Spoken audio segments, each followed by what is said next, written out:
SOCAN has several tariffs that apply to the internet.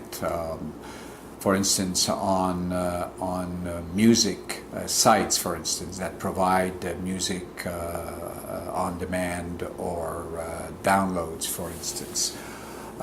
This is the tariff which is known as 22A, which is essentially based on a percentage of the amount that the subscribers or the consumers will pay for that service. We do have tariffs that cover other usage of music on the internet and mobile, for instance, applied to radio and TV stations that broadcast over the internet. So we have a series of tariffs that cover this. We also have a tariff on ringtones. Ringtones were at one point fairly popular. Now the popularity is tapered down, and it does that fairly drastically, where the amount of money paid for ringtone has gone down and continues to do so. Now these tariffs have been approved, but also have been appealed. So, which means that although we collect, we cannot distribute for the time being.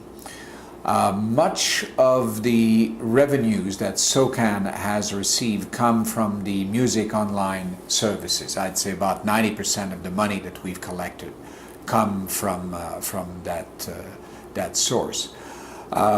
It does also account for a very small portion of the total collections that SOCAN does in a year, somewhere around 2 or 3%. And this is somewhat alarming, because we know that consuming music on the net or on mobile phone is far more popular than this figure would indicate. In great part, it's due to piracy, of course. I mean, the ability for people to download and stream music without regard for the rights owner. They do it through file sharing, to cyber lockers now. Yeah, piracy is, of course, the major problem that we're faced in the internet and mobile phones, mobile device. And this is what we have to face and address, so that the rights holder get their fair share of what is due to them.